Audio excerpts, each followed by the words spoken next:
Hi everyone, it's Mrs. Titoyan here. As you remember, about 2 or so weeks ago, I read this wonderful book to you, chapter 1 of this book, Kit Learns a Lesson. And at the time, I told you that this was a school story based in 1934 during the Great Depression. And as I read chapter 1, at the end of it, we talked about that Kit, who's the main character of the book, learns a very valuable lesson at the end and becomes resourceful. I did promise you that I would read chapters 2, 3, and 4, but I wasn't able to Zoom with you after I was done with chapter 1 to continue reading to you. So I decided to record all of the chapters once again, including chapter 1, so that you can listen to it and think about Kit's actions and what she goes through and what she's feeling and thinking, and perhaps use some of the things that she did in your own life and be creative and always think positive. So here we go. Kit Learns a Lesson, once again, is the book, and it is from the American Girl collection. And this is the dedication page, which was dedicated to Jill Davidson Martinez with love. This is the table of contents of the book, and it has Kit's family and friends and a few pictures, and I'll go ahead and show it to you in a minute. Chapter 1 is titled Messages. Chapter 2 is titled Pilgrims and Indians. Chapter 3 is titled Spilling the Beans, and Chapter 4 is titled Kit's Hard Times. And then there's a looking back section, which we will read after I'm done. So here we go. This is Kit's family. This right here, everyone, is Kit's dad, who is a businessman and who is facing the problems of the Great Depression. This right here is Kit's mother, and she is the one who takes care of the family and their home. She has lots of strength and determination. And as we know, the main character is Kit. She's very clever. She's very resourceful. She's a girl who helps her family cope with the dark days of the Great Depression. Down here, we have Charlie, and he is Kit's affectionate and supportive 16-year-old brother. And then we have Uncle Hendrix over here, who is Kit's uncle from her mom's side, who is wealthy and a very disapproving man. Then here we have Kit's friends. Up here we have Mrs. Howard, who is Kit's mom's garden club friend and also a guest in their home. This right here is Sterling Howard, who is Mrs. Howard's son, who has some strengths and hides them, hides his surprising strengths. Then down here we have Ruthie Smithens, who is Kit's best friend, who's a very loyal friend, who's very understanding and also very generous. Then, lastly, we have Roger, who is a know-it-all boy in Kit's class. All right, so here we go. Chapter 1 here. Hey, Kit, wake up! Kit Kittredge opened one eye and saw her brother Charlie at the foot of her bed. She put her pillow over her head and groaned. Go away! Can't do that, said Charlie cheerfully. Not till I'm sure you're up and at 'em. He turned on the lamp. Come on, Squirt, time to get to work. Kit groaned again, but she sat up. I'm awake. Oh, she yawned. Good, said Charlie. He tilted his head. What's that funny sound? Kit listened. Plink, plink, plink, plink. Oh, she said, the roof leaks. Why don't you ask Dad to fix it? Asked Charlie. I'm sure he could. Well, it only leaks when it rains, said Kit. No kidding, said Charlie. Besides, I like the plinking sound, Kit said. It's like someone sending me a message in a secret code that uses plinks instead of dots and dashes. In the adventure stories Kit loved to read, people often sent messages in secret codes, and Kit was a girl who was always on the lookout for excitement. Plink, plink, plink, said Charlie. That means get up, Kit. Okay, laughed Kit as she got out of bed. I get the message. At last, said Charlie. See you later. He waved and disappeared down the stairs. Charlie had to leave very early every day to get to his job loading newspapers onto trucks, but he always woke Kit and said goodbye before he left. It was cold in the attic this rainy November morning. Kit shivered and dressed quickly. Mornings got off to a fast start at the Kittredge house these days. Because of the depression, Kit's dad had lost his job back in August. To bring in money, Kit's family had turned their home into a boarding house. The boarders paid money to rent rooms and have meals there. Mother was very particular about having their breakfast ready on time. As Kit hurriedly tied her shoes, she saw that someone had moved her typewriter from one side of her desk to the other. I bet Dad used my typewriter, she thought. He probably wrote a letter to ask about a job. Kit sighed. Before Dad lost his job and they started taking in boarders, Kit used to love to type newspapers that told Dad what had happened at home while he was away at work. She promised herself that the day he got a new job, she'd make a newspaper with a huge headline that said, "Hooray for Dad! Bye-bye, boarders." Kit could not wait for that day. She did not like having the boarders in the house at all. The thought of that headline cheered Kit as she went downstairs to the second floor to face her morning chores. Her first stop was the bathroom, where she fished 3 of Dad's socks out of the laundry basket. Teetering first on one foot, then on the other, Kit put a sock over each shoe. She put the third sock over her right hand like a mitten. Then Kit propped the laundry basket against her hip and peeked out the door to be sure the coast was clear. It was. Kit took a running start, then swoosh! She skated down the hallway, dusting the floor with her sock-covered feet and giving the table in the hall a quick swipe with her sock-covered hand. Kit skated fast. She could already hear the boarders rising and making the annoying noises they made every morning. As she skated past Mr. Peck's room, she heard him blowing his nose. Honk, honk, honk, honk, honk, honk. It sounded to Kit like a goose honking the tune of Jingle Bells. The 2 lady boarders were chirping to each other in twittery bursts of words and laughter. Next door to them, in what used to be Kit's room, Mrs. Howard was bleating and baaing over her son Sterling like a mother sheep over her lamb. A chirp chirp here and a baa baa there. It's like living on old MacDonald's farm, for Pete's sake, Kit thought crossly. She skated to the top of the stairs, sat, peeled off the socks, and put them back in a laundry basket. Then she climbed onto the banister and polished it by sliding down it sideways. And there she goes with the laundry basket. She landed with a thud at the foot of the stairs and found a surprise waiting for her. Mother. "Oh, good morning, Mother," said Kit. Mother crossed her arms over her chest. "Is that how you do your chores every day?" she asked. "Skating and sliding?" Yes," said Kit. "No wonder the hallway is always so dusty, not to mention Dad's socks," said Mother. She sighed a sigh that sounded weary for so early in the morning. "Dear, I thought you understood that we've all got to work hard to make our boarding house a success. Your chores are not a game. Is that clear?" Yes, Mother," said Kit. "I'd appreciate it if you would dust more carefully from now on," said Mother. She managed a small smile. "And so would Dad's socks." Kit felt sheepish. "Should I dust the hall again now?" she asked. "I'm afraid there is no time," said Mother. "I'll try to get to it myself later. Right now, I need your help with breakfast. The boarders will be down any minute. Come along." "Okay," Kit said as she followed Mother into the kitchen. To herself, she groused, "The boarders! It's all their fault. Mother never scolded me about things like dusting before they came because I never had boring chores to do."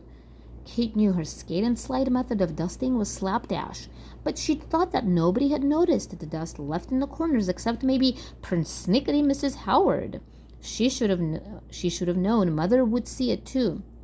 Mother wanted everything to be as nice as possible for the boarders. She insisted that the table be set beautifully for every meal. She went to great pains to make the food look nice too, though there wasn't much of it. Dad went downtown nearly every day and brought home a loaf of bread and sometimes cans of fruits and vegetables. But even so, Mother had to invent ways to stretch the food so that there was enough. This morning, Kit watched Mother cut the toasted bread into pretty triangles. Then after Kit spooned oatmeal into a bowl, Mother put a thin slice of canned peach on top. "That looks nice," said Kit. "The toast does too." "Just some tricks I've learned," Mother said. "Cutting the toast in triangles makes it look like there's more than there really is. And I'm hoping the peach slices will distract our guests from the fact that we've had oatmeal 4 times this week already. But it's cheap and it's filling." "Humph," said Kit as she plopped oatmeal into another bowl. "Oatmeal's good enough for them." "Hush, Kit," said Mother. She glanced at the door to the dining room as if the boarders might have heard. "You mustn't say that. We've got to keep our boarders happy. We need them to stay. In fact, we need more." "More boarders?" asked Kit, horrified. "Oh, Mother, why?" "Because," said Mother, sounding weary again, "even with Charlie's earnings and the rent from the boarders, we don't have enough money to cover our expenses. We need at least 2 more boarders to make ends meet." "But where would we put them?" asked Kit. "No one would pay to share my attic. The roof leaks, and Charlie's sleeping porch is going to be freezing cold this winter." "Yes," agreed Mother. "The sleeping porch should be enclosed, but we don't have any money for lumber." "Anyway," said Kit, "it'd be silly to go changing the house all around and filling it with boarders when I bet Dad is going to get another job any day now. Didn't he say he's going downtown again today to have lunch with a business friend?" "Mm-hmm," said Mother, taking the oatmeal spoon from Kit. "Probably it's an interview," said Kit. She crossed her fingers on both hands. "Oh, I hope Dad gets a job," she wished aloud. "That," said Mother, "would be a dream come true." She handed the heavy breakfast tray to Kit, took off her apron, and smoothed her hair. "Meanwhile, all we have going on for us is this house and our own hard work. We must do everything we can to make sure our boarders stay. We can't let them see us worried and moping. So, shoulders back, chin up, and put on a cheery morning face, please." Kit forced her lips into a stiff smile. "I guess that will have to do," said Mother briskly. She put on a smile too, pushed open the door, and walked into the dining room like an actress making an entrance on a stage. Dad and all the boarders were seated at the table. "Good morning, everyone," Mother said. "Good morning," they all answered. Kit's smile turned into a real one when she saw Dad, who was wearing his best suit and looking very handsome. He winked at her as if to send her a message that said, "It really is a good morning now that I've seen you." Miss Hart and Miss Finney, the 2 lady boarders, cooed with pleasure when Kit set their peachy oatmeal before them. Kit was careful not to spill. Miss Hart and Miss Finney were nurses. And here they are. Here's Mother and here's Kit walking in with the tray to the breakfast table. And this is Dad right here. And Mother says, "Good morning, everyone."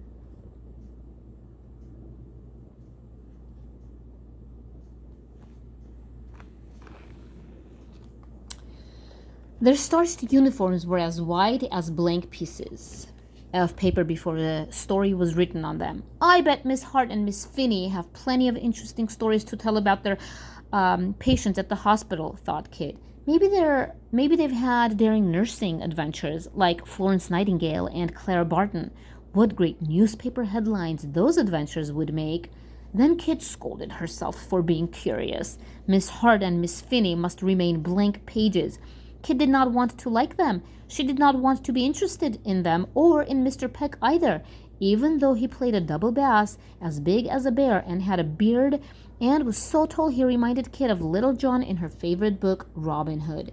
They would probably all turn out to be dull anyway, just as disappointing as Tidy Mrs. Howard and Skinny Sterling.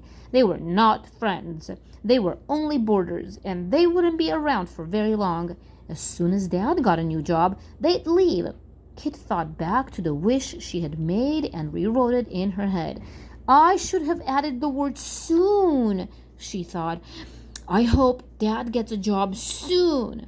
As Kit sat down at her place, she saw Dad slip his toast onto Sterling's plate. Sterling's mother saw too and started to fuss. "Oh, Mr. Kittredge," said Mrs. Howard to Dad, "you are too generous, and Sterling's digestion is so delicate. He can't eat so much breakfast. It's a shame to waste it." "Don't worry, Mrs. Howard," joked Dad. "Sterling's just helping me be a member of the Clean Plate Club. I'm having lunch with a friend today. I don't want to ruin my appetite." Sterling, who was Kit's age, but so short he looked much younger, didn't say a word. But Kit noticed that he wolfed down his own toast, and Dad's too, pretty fast. "Delicate digestion, my eye," thought Kit. "Goodness, Mr. Kittredge," Miss Finney piped up. "Last night at dinner you said you weren't hungry because you'd had a big lunch. Those lunches must be feasts." "They are indeed," said Dad. Just then, Mother brought in the morning mail. She handed a couple of letters to Dad and one fat envelope to Miss Finney, who got a letter from her boyfriend in Boston practically every day. Kit was trying to imagine what Miss Finney's boyfriend had to say to her in those long letters when Mother said, "Why, Sterling, dear, look, this letter is for you." Everyone was quiet as Mother handed Sterling the letter. Even his mother was speechless for once. The tips of Sterling's ears turned as pink as boiled shrimp. He looked at the envelope with his name and address typed on it, then eagerly ripped the envelope open, tearing it apart in his haste to get the letter out, and read it. Mrs. Howard recovered. "Who's it from, Lambie?" she asked. Sterling smiled, a watery, timid-looking smile. "It's from Father," he answered. His odd, husky voice sounded unsure, as if he himself could hardly believe what he was saying. "My land!" exclaimed Mrs. Howard, pressing one hand against her heart. "A letter at last! What does he say?" Sterling read the typewritten letter aloud. "Dear son, I haven't got a permanent address yet. I'll write to you when I do, and I'll send more money as soon as I can. Give my love to Mother. Love, Father." Sterling handed the two $10 bills to his mother. "He sent us this." "Wow!" exclaimed Kit. $20? That's a lot of money." Miss Finney and Miss Hart murmured their agreement, and Mr. Peck put down his coffee cup in amazement.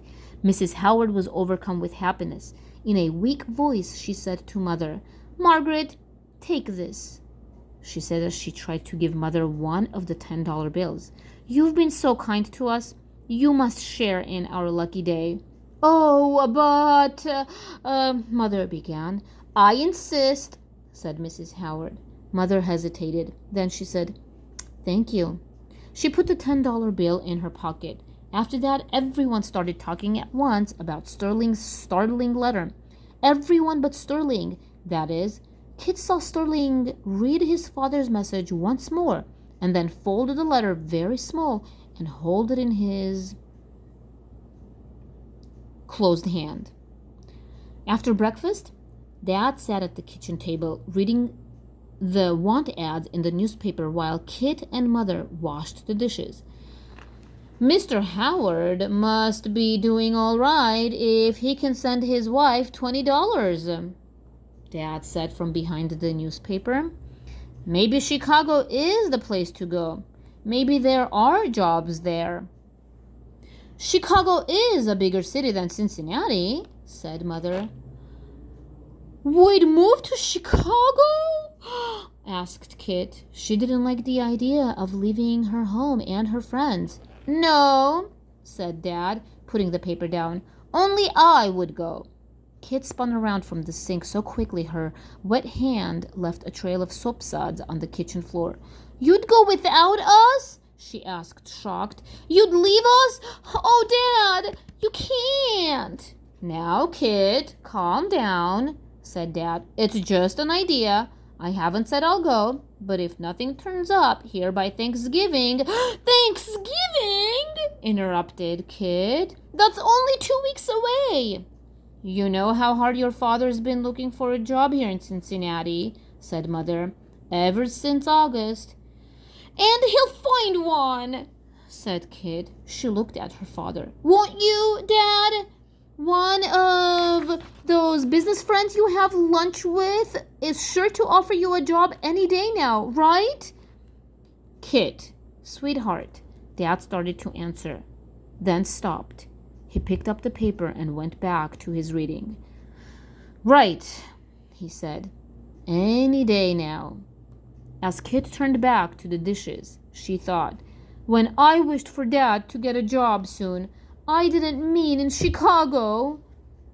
In her head, she rewrote the message of her wish again. Now it was, I hope Dad gets a job soon, and here in Cincinnati. So that concludes chapter 1, everyone. And when I finished it last time I read it to you, we talked about for you to make a prediction as to what you thought was going to happen. And what was that very valuable lesson that Kit was going to learn at the end, as we told you that at the end of the entire book, after we read chapters 2, 3, and 4, what is that valuable lesson that Kit learns? So this is chapter 1, and think about that prediction. And once we read chapters 2, 3, and 4 and we finish it, let's see if any of your predictions will come true. So I'm going to pause right now so I can send you another video of chapter 2 separately, then chapter 3 and 4. All right? Have a wonderful day, and happy reading again. Bye-bye.